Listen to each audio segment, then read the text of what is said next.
everybody. It is Miss Motivational Mogul Mindset, Ava Cherie. It's been a minute. I'm glad to be back. I hope you all got caught up on my YouTube Food for Your Soul quotes. I hope you were feasting in those. I see the viewers. I see the subscriptions. I thank you in advance. I thank you for everybody who's sharing my quotes. And I hope it really resonates in your heart and your spirit, and that you could be guided, and that you can also yield to some of the things that are said and download it into me. Today I'm going to do the first Food for My Soul quote, which is, do not drop something on someone you wouldn't pick up for them. Sometimes we go along and people think that we have a habitual tendency to like to do projects, or like to get people with issues or problems, or like to be dumped on so we can feel like the fixer-upper, or the person that has all the answers to the call of duty or the call in the need. And it's not so.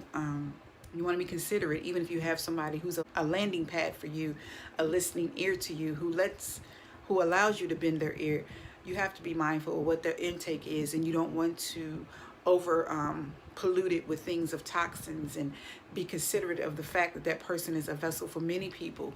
And sometimes and oftentimes it's hard to be a vessel for yourself when you're always allowing yourself to be dumped on, or be used, or as a servant. And just be considerate enough to make the thought go through your head, as if, would I want them to dump on me what I'm dumping on them? Or would I drop something like a burden on them, or drop something in their spirit that I wouldn't pick up for somebody else? Because a lot of times we get into that one-way relationship where it's our selfish needs that overrides the reciprocity of giving and taking in a relationship or friendship.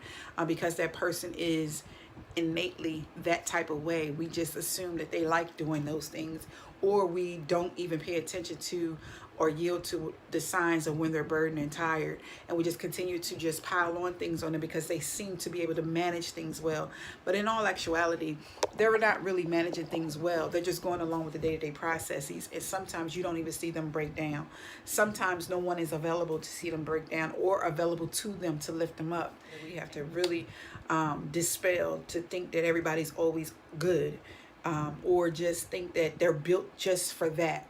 They're not built for that purpose. When you deposit and then you withdraw from them, make sure that they don't go emotionally bankrupt. Make sure that they have their launching pad, their village, their system in place to keep them healthy.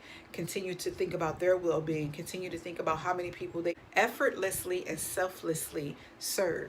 And then maybe it'll put you in alignment with being more astute to who it is you're speaking to, the situations that you can actually resolve on your own, and as well as just not wanting to be a toxic, selfish person, and just think about you all the time and what it is that you're going through.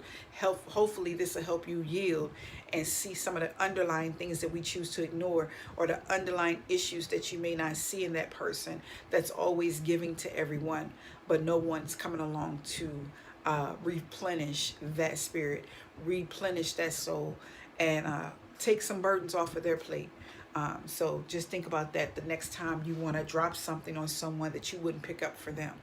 All right, until next time, God's love, God's peace to you all. God's love and God's peace to you all. Ava Cherie.